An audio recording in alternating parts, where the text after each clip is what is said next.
ગુજરાતનો વેપારી મુંબઈ ગયો તો ત્યાં 50 લાખની ઓડી લઈને બેંકમાં ગયો.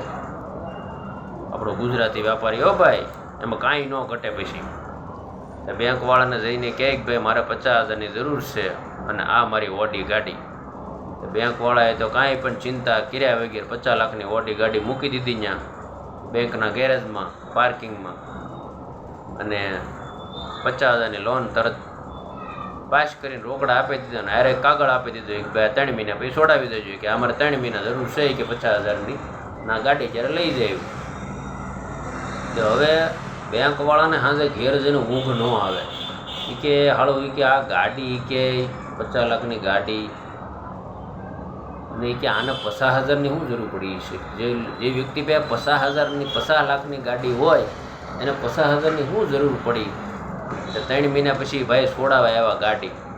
તો મેનેજર કહે ભાઈ કે ગાડી છોડવાની પ્રક્રિયા પછી કરશું, પણ એ કે તમારે કે આ 50 લાખની ગાડી કેમ મૂકવી પડી કે 50,000 હાટું થઈ?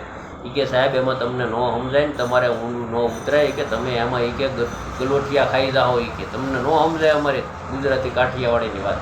એ કે નહીં, પહેલાં માંડીને વાત કરો પછી તમારી ગાડી છોડી કરો. એ કે સાહેબ, એ કે મુંબઈમાં એ કે એરપોર્ટમાં એ કે રોજનું 700 રૂપિયા ભાડું એ કે મૂકવાનું થાય. કે અને મારે અહીં મુંબઈ 3 મહિના રહેવાનું હતું, બરાબર? તો એ કે 7 તેરી 21 અને 63,000 રૂપિયા ભાડું થાય 3 મહિનાનું ગાડી મૂકવાનું.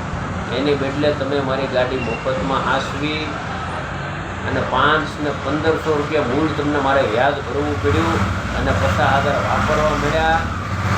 અને મારી ગાડીની કેવી સલામતી બોલો? બેંકવાળા દાંત કાઢીને ફોટો વળે કે ભાઈ ગુજરાતી મારો ભાઈ.